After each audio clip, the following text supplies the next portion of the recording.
personally, but like, why do you think, I hate to use that phrase turning point again, but when's the last time we saw that many people in the streets in London peacefully doing what they were doing, marching and listening and seemingly caring so much? Why was this the moment?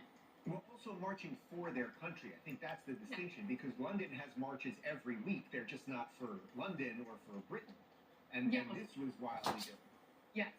The last march of that scale was when Tony Blair took Britain into the Iraq War erroneously and deceitfully. And I feel that when you get a mass demonstration of that scale, particularly one that is at odds with the agenda of the media, of course, as you're saying, Sage, like they're trying to minimize, obfuscate, tell a different story about it, they're racist. You know, at its core, it seems it's anti-migration. That's a significant part of Tommy Robinson's focus.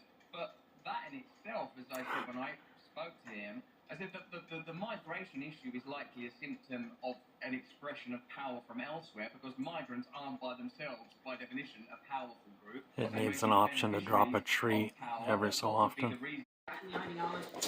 And so my kids were on a group text constantly, and before Charlie Kirk, before this happened last week, I mean, we were constantly going back and forth. They're like, Mama, what about this? And I thought Donald Trump said this.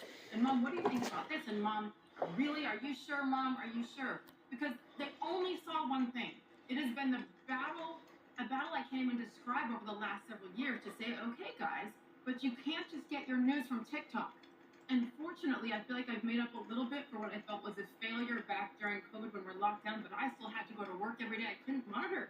I couldn't babysit everything that was coming out of their phones and their laptops.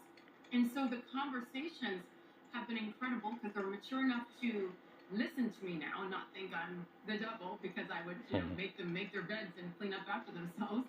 But like, they realized She'll go for hours with this laser. And this happened last week. It's a little round ball. My kids asked for a FaceTime with me.